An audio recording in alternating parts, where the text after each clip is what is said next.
when you think of veil, think of environment, right? Think of man's life on planet Earth. And we don't see God as he is in all his details, right? We can see him through revelation. We can see him in creation. We talk about special revelation and general revelation. And so this veil of soul making, as Warren would use it, is talking about this environment that we live in.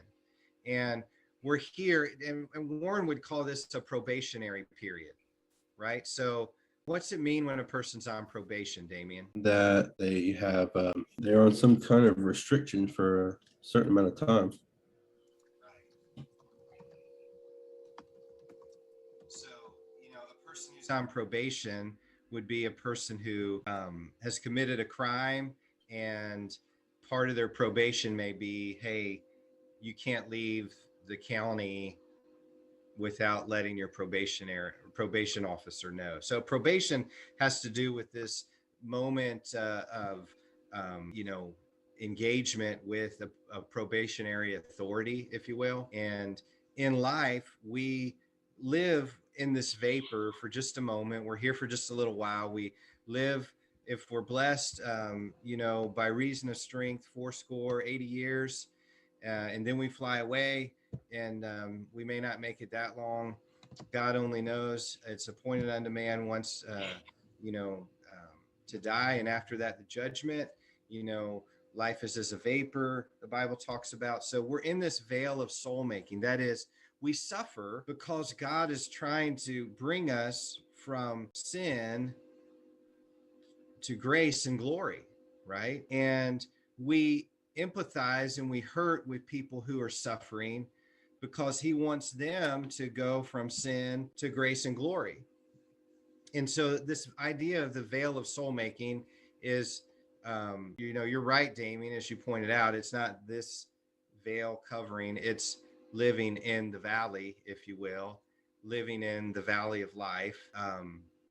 And in this veil of soul making is this probationary period on life. So in Ecclesiastes, it's life under the sun.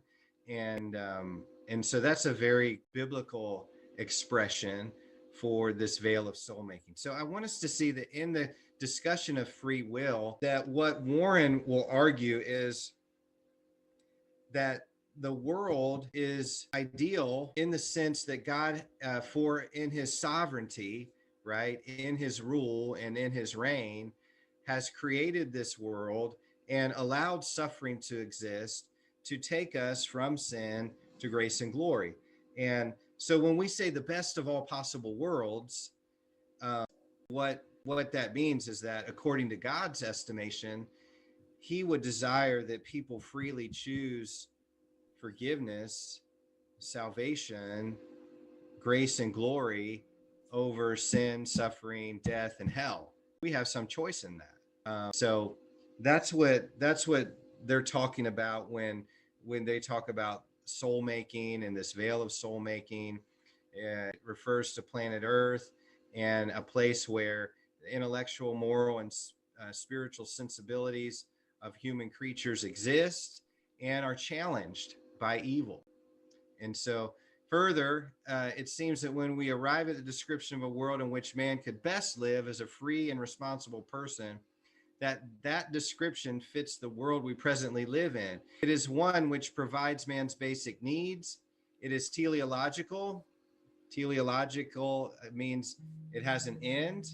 It's created by God for the purpose of being a veil of soul making for man. It's law abiding, not chaotic and arbitrary, which it must be if it is to provide an environment for a rational moral response by man, thus allowing the possibility of sin, pain, and suffering. It is challenging, allowing man to choose suffering over sin, and is one which allows man to learn the things which he needs most to learn, including the possibility that man can learn the will of God.